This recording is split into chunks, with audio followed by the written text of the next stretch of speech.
Today in the battle arena, we got Kong versus Mothra, HulkBuster versus the Bleeding Edge, and Godzilla versus the Kraken. These are all fights that are first posted on the TikTok channel, so be sure to go ahead and check that out. Link in the description down below to see these videos when they're first posted. Also, plenty more stuff that's just over there. And with that out of the way, let's get into these videos. Let's get into these fights. What's up, guys? I'm Daniel. This is DanCo. Thank you so much for watching the channel. It really means a lot. So be sure to go in the like button, the subscribe button, and turn notifications from the FanCo army. Also, like I was saying, go follow us on TikTok.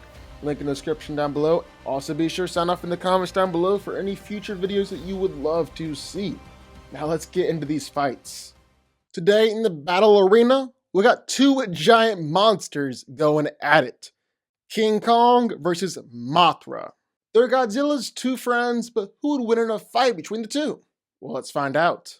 So with Kong, little punk skullcrawlers are nothing to him. The bigger skullcrawler gave him a little bit of trouble, but that was when Kong was a little baby. Because then he had a little glow up, started hitting the gym, getting those gains, then he could fight against Godzilla. And man, he did a pretty good job. He matched up with Godzilla under the water right there. Then in his big fight against Godzilla, was able to stagger the big guy and knock him down. But really, it took him and his fancy new battle axe to put Godzilla down. But then Kong wasn't done, because he went up against Mecha Godzilla too. And this time, Kong and his axe managed to put the big guy down for good. However, while King Kong is really strong, he isn't really quite as tough. I mean, bullets hurt him. Freaking bullets. And yeah, he did do alright against Godzilla and Mechagodzilla. I'll give him that. But still, doesn't have that same nice scaly hide like the others do. But he makes up for it with all that speed and agility that comes along with being a gorilla. And then, of course, there's his big new axe. And if the thing it can do this and this to Godzilla and Mechagodzilla, it's safe to say it can do some real damage to Mothra too. But what about Mothra? Well, like Godzilla's the king of the monsters, she is the queen of the monsters.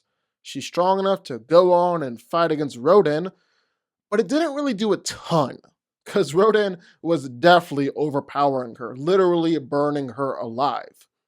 It's really her web shot thing, which can hold back King Ghidorah for a little while, and her stinger, which took Rodan out of the fight. Those are her two main things. Those are the best things she has going for her. Also, she can fly. That's a huge advantage here. But I think King Kong's gonna win, just because Mothra has like no durability.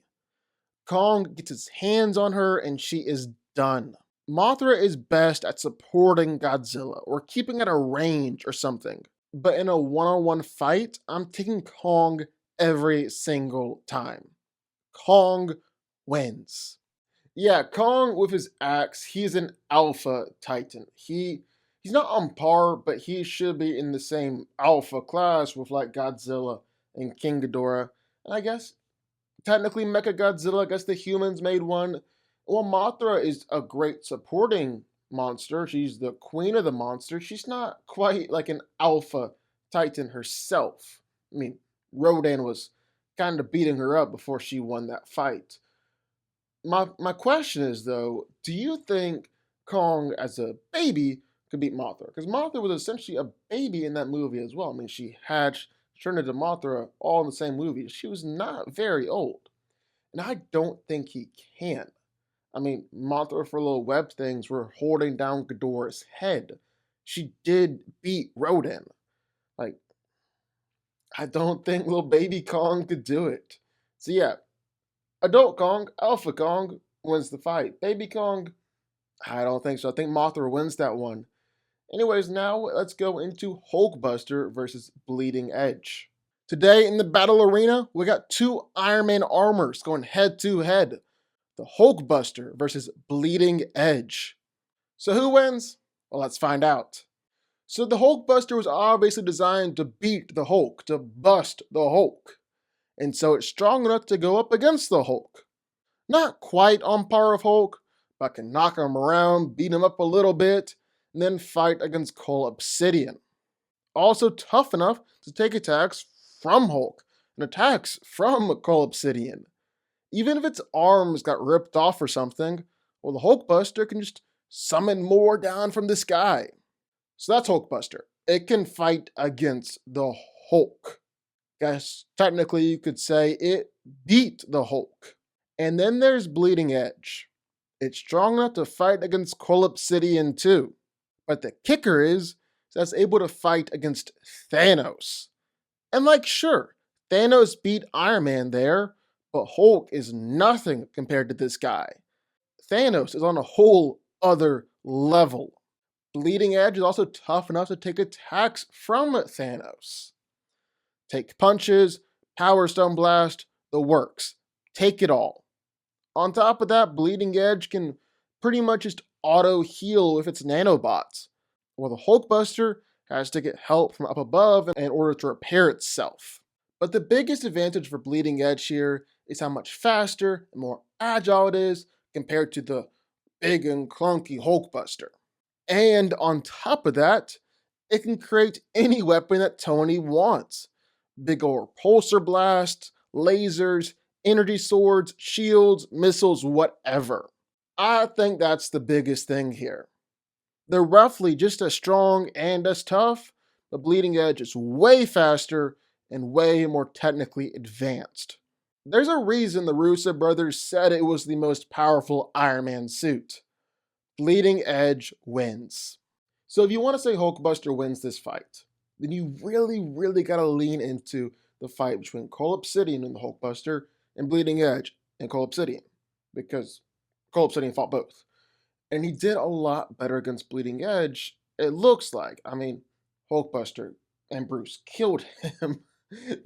That's not winning a fight if you get killed in the fight. And meanwhile, he was able to kind of punk on Tony twice in Infinity War and in Endgame. But I don't buy it. I don't think those fights are enough to say that HulkBuster beats Bleeding Edge, because they just fight very differently, you know? Like, Cole Obsidian is the kind of guy that HulkBuster is designed to beat. He's not designed to beat something like Bleeding Edge. And while HulkBuster did better against Cole Obsidian than Bleeding Edge did, that doesn't really matter, because Bleeding Edge is not the same as Cole Obsidian. Do you get what I'm saying here? Bleeding Edge is so much faster, has so much more tech with the nanotechnology. HulkBuster might be stronger. He might do better against big bricks like Cole Obsidian, like Hulk. But Bleeding Edge can still get in there with its speed and kind of just slice it apart, take it down. Yeah, Bleeding Edge should still win this one, even if you want to argue that HulkBuster does. I think you're wrong. Today in the battle arena, we got two sea monsters going at it. Godzilla versus the Kraken. So who wins? Let's find out. So the Kraken was a weapon of the gods, one of the most powerful ones they had. And it's got one of the coolest call to arms you're ever gonna hear. Release the Kraken! Even better when it's said by Liam Neeson. So in theory, the Kraken should be nearly unstoppable. He went up against Kronos and the Titans, beings who were said to be powerful enough to scatter the Earth across the cosmos, and he beat them. That's insane. That's literally insane. But that's in theory. In actuality, the Kraken wrecked part of a small town and then was like instantly killed by Perseus. One look at Medusa and then boom, instantly turned to stone. So I guess it really depends on how much weight you put behind the idea of the Kraken beating Kronos. Because without it, just based on what we've personally seen, not too impressive. Godzilla, on the other hand, well, he's strong enough to manhandle Mutos and Kong and Ghidorah, knock them all around. He's tough enough to take attacks from all those guys, and Mechagodzilla and nukes several times over, in literal extinction level events. His atomic breath can kill, or at least injure, basically every monster it goes up against. It can even drill down to the center of the Earth. He's that powerful. We've seen that. And if you really want to see something, just check out Burning Godzilla. That's when he really gets going. That's when he starts starting to burn the whole place down just by being there. And here's the thing, we've seen that. We know he can do that. And I'm more of a show, don't tell kind of guy. And because of that, I think Godzilla comes out on top. The king of the monsters stays king. Godzilla wins. Okay, so this is one I'm actually really interested in. And I think a lot needs to be said about Kraken versus Kronos and what that fight truly means. Because like, we've had Godzilla lose to mythical creatures before, like when he went up against the World Serpent. And that was based on the idea of the World Serpent fighting against Thor and cracking like the 9 realms or whatever I said, whatever he did. And if you're saying that Kraken beat Kronos, who should be able to shatter the earth like that, then how could Godzilla win? I guess that's the question. But I think there are essentially 2 things here that are different. 2 things at play. One, both the Kraken and Kronos lost to Perseus.